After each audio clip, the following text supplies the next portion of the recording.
Okay. There's an obvious connection here when we're thinking about an artwork as disclosing a world, in particular, a world grounded in an earth, and earth being this concealed, meaningful, emotional connection we have to things.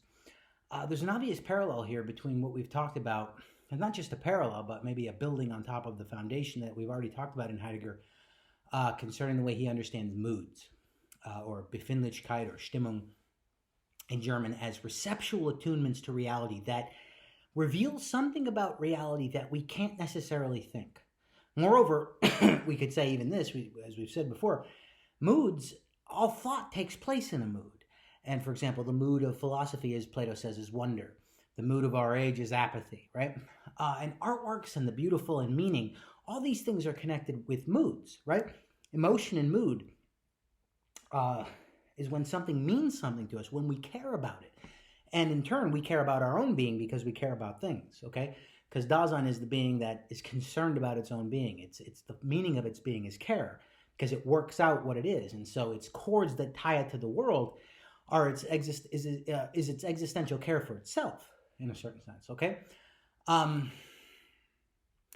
So it's interesting that this concealed dimension of reality, of being, that an artwork reveals, namely earth, in its conflictual union with world, revealing and concealing, the concealed dimension of being is revealed in an artwork. And it's out of and through that concealed dimension that we experience meaning and that we feel meaning. Okay, so meaning for Heidegger is something felt. Not to say it's subjective, it's objective. It's felt objectively.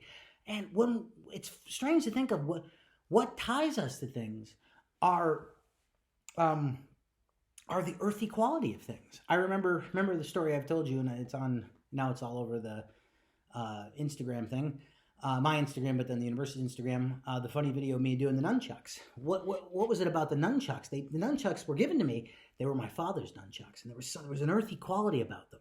That there was something about those nunchucks that, this is the interesting thing. They pointed to something meaningful which went beyond them. To my father, they were my father's nunchucks. But there was something about that meaning that was sort of charged in the nunchucks. Think about, remember, I also gave this example in class, when they passed around, I give you the example that I watched a TED Talk or something where they passed around a coat and they said this belonged to Albert Einstein. And people were like, oh, wow, it was Albert Einstein's. And they passed another coat around it, or a pipe, and said it was Adolf Hitler's. And people were like this. There's something about the earthy quality that contains the meaning, that contains the world, that contains the form. So see what Heidegger's doing here. He's flipping metaphysics on its whole, where we always, for Plato, you just shot past the matter to the form. Here he's saying, no, the matter holds the charge of the form, or the matter, the earth, in its concealed dimension, somehow is where the meaning comes out. It's where earth, it's where world whirls out of it, the concealed dimension of earth. I hope that makes sense. But understand this, he's moving us back to emotions, moods are the chords that give us meaning about the world. And those things we primarily feel in artwork, since qua the earthy element of the artwork, i.e. the thingly character of the thing.